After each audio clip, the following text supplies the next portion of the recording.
Isa sa mga pangarap ni Joker para sa kanyang pamilya ay ang mabigyan ito ng sarili nilang tirahan. Actually, I grew up na nangungupahan lang kami. And dumating yung point na kailangan namin umalis ng madaling araw para tumakas kasi wala pang bayad ng bahay. And I even stopped twice pag-aaral ng college. Kasi I need to help my mother sa maghahanap buhay. Then, ginawa namin, nagtinda kami ng gulay sa Divisoria.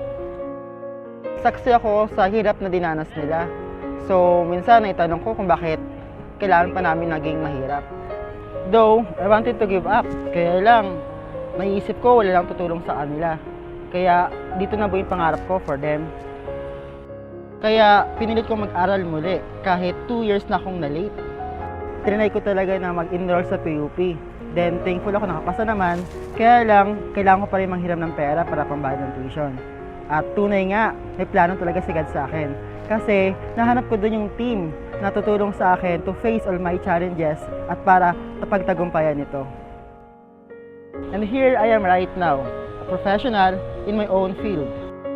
I now work as a logistics assistant for 3 years. And yung effectivity, efficiency, and excellence na tinuturo ng leaders natin sa church, isinapay ko sa company na yon para maging reliable. And last, 2013, sa company namin, nagkaroon ng employee evaluation.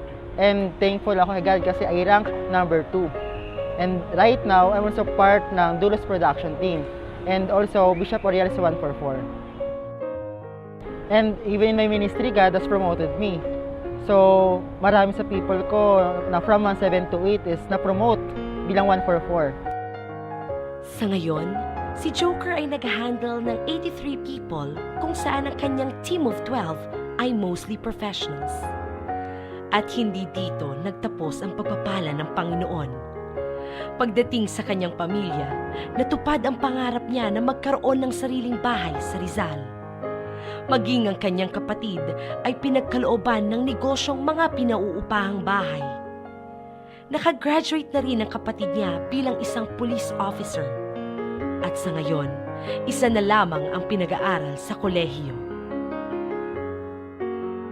In my today will be better, greater, and stronger.